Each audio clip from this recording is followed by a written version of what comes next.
నమస్కారం. ఈటీవీ2 తీర్థయాత్ర కార్యక్రమానికి స్వాగతం. ఆది పరాశక్తి అవతార పరంపర పలు రూపాలలో పలు విధాలుగా వ్యక్తమైంది. తన ఉనికిని, తన అవతార తత్వాన్ని చాటుకుని తన లీలా విశేషాల్ని ఎన్నో చోట్ల ప్రకటించింది. అడిగిన వారికి లేదనకుండా అమ్మలా ఆదరించే వరాల తల్లిగా విఖ్యాతిగాంచింది. ప్రజల పాలిట శాంతి సౌభాగ్య దేవతయై అలరారుతోంది. పూర్వజన్మ కర్మఫలం వలన సంక్రమించే కొన్ని అనివార్య ఆపదలను సైతం నివారిస్తూ ఆ జగజ్జనని శ్రీ స్వేచ్ఛాదేవిగా కొలువుదీరి ఉంది. ఈశ్వర స్వరూపమైన జగత్తుకు చెందిన సృష్టి స్థితి లయ కార్యాలన్నింటికీ ప్రేరణ ఇచ్చే ఆ జగన్మాత శ్రీకాకుళం జిల్లా ఇచ్ఛాపురంలో కొలువుదీరి భక్తులను కటాక్షిస్తోంది. నేటి తీర్థయాత్ర కార్యక్రమంలో ఈ ఆలయ విశేషాలని తెలుసుకుందాం.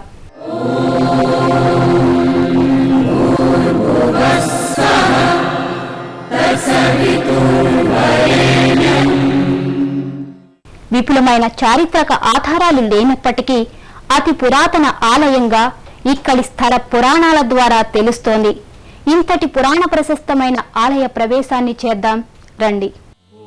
నారాయణ స్వరూపేచ నారాయణ సనాతని మహిషాసుర మర్దినీదేవి ప్రసన్నాభవ సుందరి ఈశ్వరీ మహామాయే మహాదుర్గే మహేశ్వరి బ్రహ్మతేజ ప్రదీదేవి ప్రసన్నాభవ సుందరి. సృష్టి స్థితి లయ కార్యాలన్నింటికీ ప్రేరణ ఇచ్చేది జగన్మాతేనని లలితా త్రిశతిలో చెప్పబడింది. ప్రపంచమంతా ఆమె లీలా విన్యాసమే. ఈ కలియుగంలో ఆ తల్లి ఎక్కడ వెలసినా అలా వెలవడానికి ఒక కారణమంటూ ఉంటుంది. అలా అమ్మలా కరుణించి వరాలు గుప్పించే ఆ ఆదిపరాశక్తి శ్రీ స్వేచ్ఛావతి మాతగా భక్తుల పాలిట కల్పతరువుగా కొలువు తీరిన సుక్షేత్రం ఇచ్ఛాపురం. శ్రీకాకుళం జిల్లా ఇచ్ఛాపురంలో ఉన్న శ్రీ స్వేచ్ఛాదేవి ఆలయానికి చేరుకోవడానికి హైదరాబాద్ నుండి అనేక బస్సులు అందుబాటులో ఉన్నాయి. సుమారు 700 కిలోమీటర్ల దూరంలో ఉన్న ఈ శ్రీకాకుళానికి బస్సు ద్వారా చేరుకుని అక్కడి నుండి 140 కిలోమీటర్ల దూరంలో ఇచ్ఛాపురానికి బస్సు ద్వారా గాని ఏదైనా వాహనంలో గాని చేరుకోవచ్చు.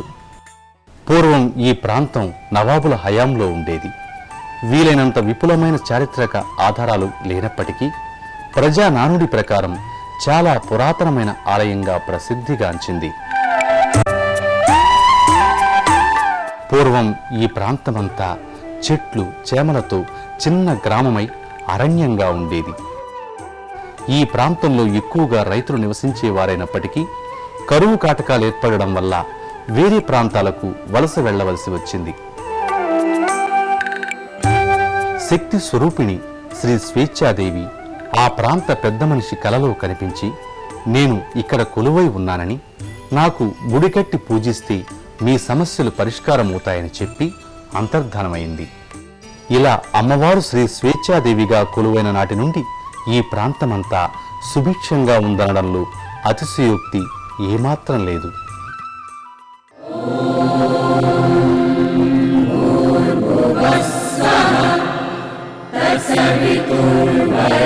శ్రీకాకుళం జిల్లా ఎన్నో సుప్రసిద్ధ క్షేత్రాలకు నెలవు, చరిత్రకు సాక్ష్యాలు, రమణీయతకు నిలయాలు, మహిమాన్విత ఆలయాలకు నెలవైన ఈ శ్రీకాకుళం జిల్లా ఇచ్ఛాపురంలోని శ్రీ స్వేచ్ఛావతి ఆలయం నవాబుల హయాంలో ఉండేది. ఈ ఆలయానికి చేరుకున్న భక్తులు ముందుగా ప్రవేశ ద్వారానికి పైభాగంలో ఉన్న శ్రీ శక్తి స్వరూపిణి వివిధ రూపాల్ని భక్తితో దర్శించుకుని ఆలయ ఆవరణంలోకి భక్తులు ప్రవేశిస్తారు.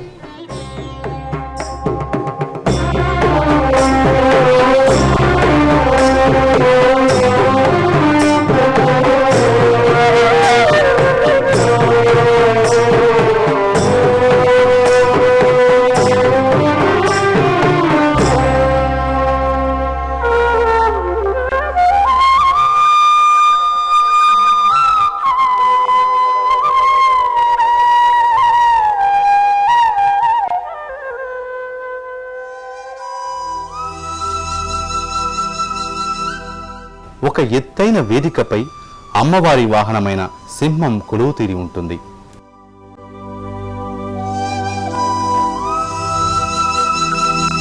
సమీపాన్ని పోతరాజు కొలువు తీరి ఉంటాడు. గ్రామ దేవతలకు అన్నగా పేర్కొంటున్న ఈ పోతరాజస్వామిని భక్తులు దర్శించుకుంటారు. సమీప దూరంలో బలిపీఠం కనిపిస్తూ ఉంటుంది. అనంతరం భక్తులు సమస్త దేవతలను దర్శించుకుని గర్భాలయం చుట్టూ ప్రదక్షిణలు కావిస్తారు.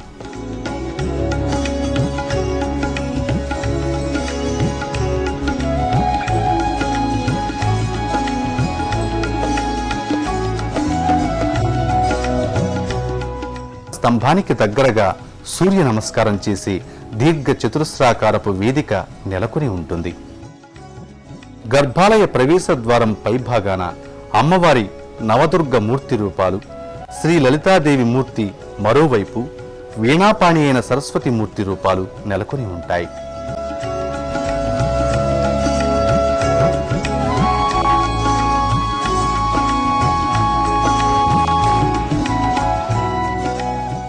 ప్రథమ ప్రాకార కుడ్యాలపై ఉన్న పలు నగిషీలు కళా నైపుణ్యం ముచ్చట గొలుపుతుంది. రూపలావణ్య శోభితంగా ఉన్న ఈ శిల్పకళా సమాహారంలో పలు దేవతామూర్తులు ఒదిగిపోయిన రీతి మురిపింపచేస్తుంది.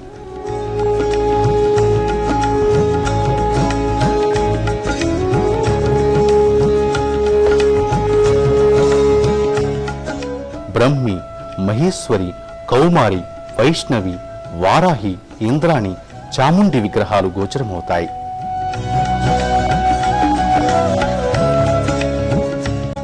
ద్వారానికి ఇరువైపులా ద్వారపాలికలైన చండీ చాముండుల మూర్తి రూపాలు కొలువు తీరి ఉంటాయి.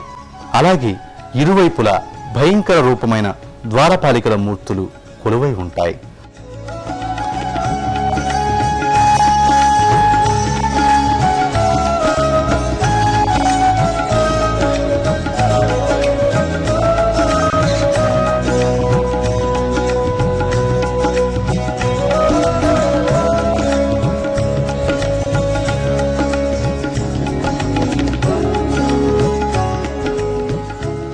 అమ్మవారికి ఎదురుగా వాహనమైన సింహరాజ్యం సదా అమ్మవారి సేవలు అన్నట్లుగా నిమగ్నమై ఉంటుంది. భక్తులు అనంతరం గర్భాలయంలోకి ప్రవేశిస్తారు.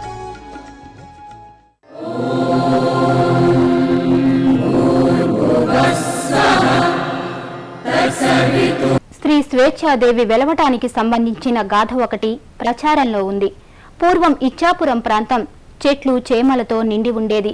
వ్యవసాయంపై ఆధారపడిన గ్రామస్తులు కరువు కాటకాల వల్ల సుదూర ప్రాంతాలకు తరలి వెళ్లిపోయారు. అలాంటి తరుణంలో ఒక రైతు మాత్రం భగవంతునిపై భారం వేసి తన పొలంలో సేద్యం చేయనారంభించాడు. ఒకనాడు మిట్ట మధ్యాహ్నం నాగలి భూమిలోకి దిగి ఆగిపోయి కదలకపోవడంతో ఇరుగు పొరుగు వారిని పిలిచి నాగల్ని లాగగా ఎంతకీ భూమి నుండి బయటకు రాలేదట. రక్తసిక్తమైన ఆ ప్రాంతాన్ని చూసిన రైతులందరూ భయపడి పారిపోయారట. ఆ రోజు ఆ గ్రామ పెద్ద కలలో అమ్మవారు కనిపించి ఎక్కడైతే రక్తపు మరకలు ఉన్నాయో అక్కడ తాను శక్తి రూపిణిగా స్వేచ్ఛా మాతగా ఆవిర్భవించి ఉన్నానని చెప్పిందట. అనంతరం గ్రామ ప్రజలు మేళ తాళాలతో ఆ ప్రాంతానికి చేరి అమ్మవారి ఆనతి మేరకు ఆలయాన్ని నిర్మించి శ్రీ స్వేచ్ఛాదేవిగా నామకరణం చేశారట. ఆ జగజ్జనని గ్రామ దేవత సమస్త అలంకారయుక్తంగా సర్వకళా శోభితంగా గర్భాలయంలో కొలువై భక్తుల్ని విశేషంగా ఆకట్టుకుంటోంది.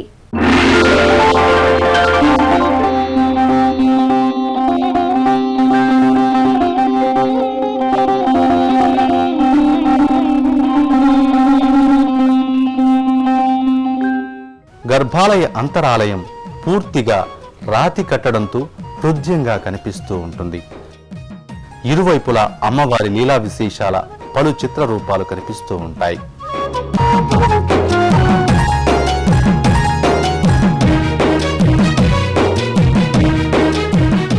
గర్భాలయంలో అమ్మవారు బంగారు కాంతితో మెరుస్తూ నానావిధ అలంకార భూషితయై శంఖ, చక్ర, గద, పద్మ, ఖడ్గ, శూల, పాశదండంబులు ధరించి సింహవాహని చిరునవ్వు చిందిస్తూ చిద్విలాసంగా కనిపిస్తూ ఉంటుంది.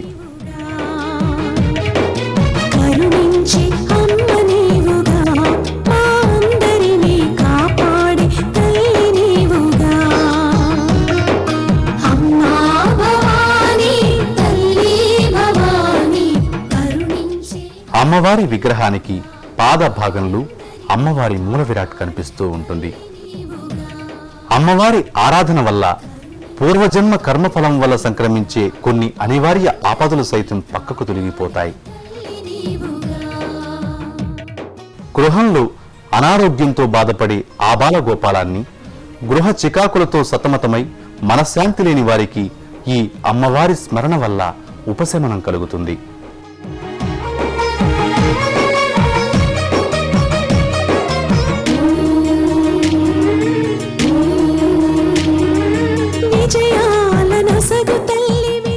ఈ ఆలయంలో సంక్రమణ పూజలు, దసరా నవరాత్రి పూజలు, అమ్మవారి సంబరాలు విశేషంగా జరుగుతాయి.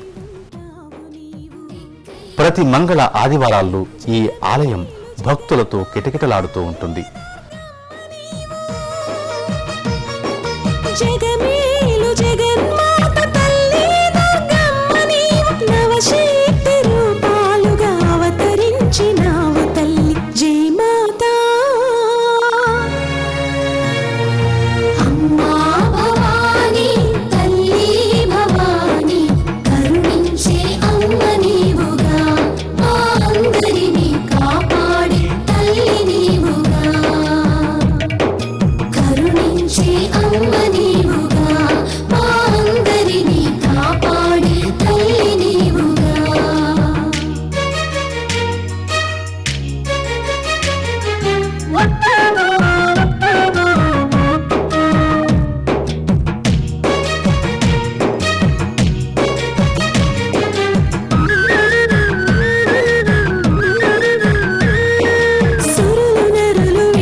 ప్రతి సంవత్సరం మార్చి 22వ తేదీ నుండి అమ్మవారి సంబరాలు ఘనంగా నిర్వహిస్తారు. ఈ సంబరాల్లో వేలాది మంది భక్తులు పాల్గొంటారు.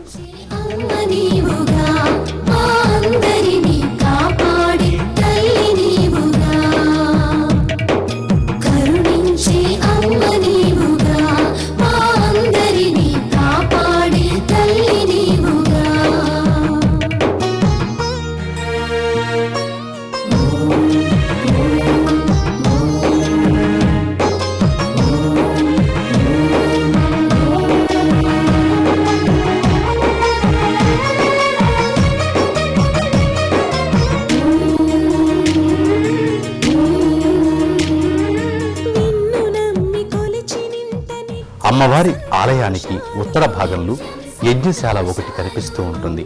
విశేష పర్వదినాల్లో ఇక్కడ యజ్ఞాలు, హోమాలు ఋత్విక్కుల ఆధ్వర్యంలో ఘనంగా జరుగుతాయి.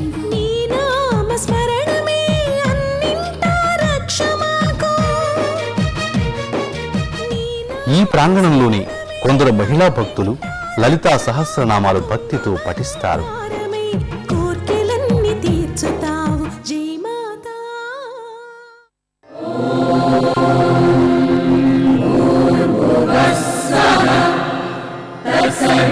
ఈ ఆలయాలలో ఉన్న దేవతల దర్శనం చేసుకున్న భక్తులు తమ బాధలు తీరిపోతాయని భావిస్తారు.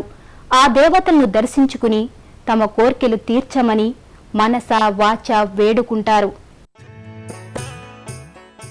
ఈ ఆలయంలో నెలకొన్న వేప చెట్టు పురాతనమైనదిగా చెబుతారు. శ్రీ మల్లన్న స్వామికి ప్రతిరూపంగా పూజలందుకుంటున్న ఈ వేప చెట్టు చుట్టూ 5 ప్రదక్షిణలు చేస్తే ధర్మబద్ధమైన కోరికలు ఏవైనా నెరవేరుతాయి అనేది భక్తుల విశ్వాసం.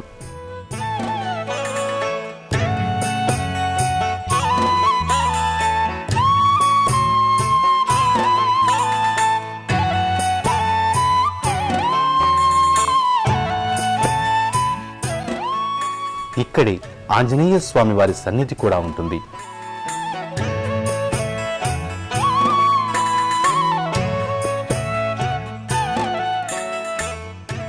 ఎన్నో చారిత్రక పురాణ విశేషాలున్న ఈ క్షేత్రానికి ముఖ్య సందర్భాల్లో భక్తులు తండోపతండాలుగా తరలివస్తారు.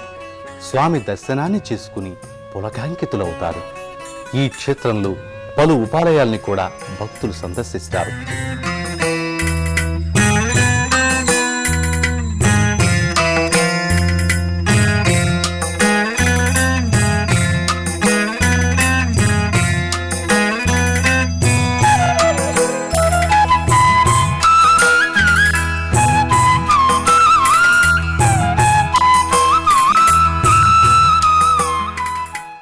ఈ తల్లి ముఖ్యంగా స్త్రీలకు సౌభాగ్యం, పిల్లలకు ఆరోగ్యం కలిగించుటయే కాక నమ్మి పూజించే వారికి సంపద లీడేర్చి జీవితం మెరుగుపరుస్తుంది. ఆ దేవిని నమ్మిన వారిని అదృశ్యంగా ఉండి భక్తుల్ని కాచి కాపాడుతుందని ప్రగాఢ విశ్వాసం. తమ జీవితాలకు దిశా నిర్దేశాన్ని చూపే ఆశ్రిత జన కల్పవల్లిగా అమ్మవారిని ఎందరో భక్తులు పూజిస్తారు, ఆరాధిస్తారు. తమ ఇలవేల్పైన ఇచ్ఛాపురం శ్రీ స్వేచ్ఛాదేవి జగన్మాత అవతారికగా భావించి భక్తిగా కొలుపులు చేస్తారు. ఆ అమ్మ గురించి కొందరు భక్తులు, ఆలయ పూజార్ల మనోభావాల్ని ఆలకిద్దాం. సంబరం చేసేటప్పుడు వచ్చేటప్పుడు అన్ని దేవుళ్ళకి భోగాలు రాగాలు ఇచ్చి మేళాలతో తాళాలతో వెళ్ళి ఇవన్నీ శాంతి చేసి అమ్మవారికి తేడము. ఆ అమ్మవారు తెచ్చినప్పుడు గిలామల ఇంట్లో ముందు పూజ అవుతుంది. ఆ పూజ అయిన తర్వాత ఇక్కడికి వస్తాము. ఇక్కడ పసుపు ముద్ద పువ్వు పెడతాము. పెట్టి మేళాలు శంకులు ఉలాలు అన్నీ వేసి వేసి వేసి గంటన్నర అయిన తర్వాత ఆ జంగటిలోనే ఆ పువ్వు పడుతుంది. పడితే అప్పుడు పట్టుకొని వెళ్తాము. అందరికీ ఈ తల్లి అంటే ఎక్కువ నమ్మకం. అందరూ వచ్చి మొక్కలు తీర్చుకుంటారు. తీర్చుకున్న వాళ్ళందరికీ జయం చేస్తుందండి. ఈవిడంటే నాకు ఒక తల్లి కన్నా ఎక్కువ అండి. నా పాపను చూడకపోయినా ఉండగల, కానీ ఈవిడ ఒక్క పూట చూడకపోతే నేను ఉండలేనండి. అందరూ ఎలాగో కావిలి తెస్తున్నాము, మేము కూడా తేయడానికి వచ్చాము. కావిలికి ముందు చెరువుకి వెళ్ళి వచ్చాం, నీళ్ళు తెచ్చాం, కావిటి నీళ్ళు. అమ్మవారి గుడికి వచ్చి ప్రదక్షిణలు చేసి పూజ చేశాం. ఈ గ్రామానికి ఉచ్చస్థితి రావాలంటే మనకు అమ్మవారి ఆలయం కంపల్సరీ ఉండాలి. కాబట్టి ఈ ఆలయం నిర్మాణం జరుగుతుందని అప్పుడు వనరులతో ఉన్నటువంటి చిన్న ఒక పెంకుటిల్లు మాదిరిగా ఆలయాన్ని నిర్మించారు. అదే క్రమేణా కాలక్రమేణా అదే స్వేచ్ఛావధిగా నామకరణం చేసి ఆలయాల్లో ఎంతో ఉచ్చస్థితిగా గ్రామ పెద్దలతో ఒక 2-3 దేవుని తాలూకా అమ్మవారి సంబరాలు కూడా జరిపారు. 2001 తర్వాత ఈ ఆలయం ఒకప్పుడు చాలా చిన్న గుడి, అప్పుడు ఏమీ లేకున్ను. 2001 సంబరాల తర్వాత ఈ దేవాలయానికి ఒక అభివృద్ధి పథకంలో నడిపించాం. ప్రతి దసరా 9 రోజుల నవరాత్రులకి చాలా ఘనంగా ఉత్సవాలు అవుతాయి. ఇక్కడ దంపతులు కానీ ఎవరైనా సరే 41 రోజు కానీ సంధ్యాదీపం పెట్టుకుంటే వాళ్ళకి ఏమైనా కలగవచ్చు అని వాళ్ళకి నమ్మకం. ఆది పరాశక్తి మరో రూపమే శ్రీ స్వేచ్ఛాదేవి అమ్మవారు. జగజ్జననిగా, ముగ్గురమ్మల మూలపుటమ్మగా భక్తుల అభీష్టాలను నెరవేర్చే ఆ తల్లి కరుణా కటాక్ష వీక్షణాలు మనందరిపై ప్రసరించాలని కోరుకుంటూ మరో తీర్థయాత్రలో మళ్ళీ కలుసుకుందాం. అంతవరకు సెలవు.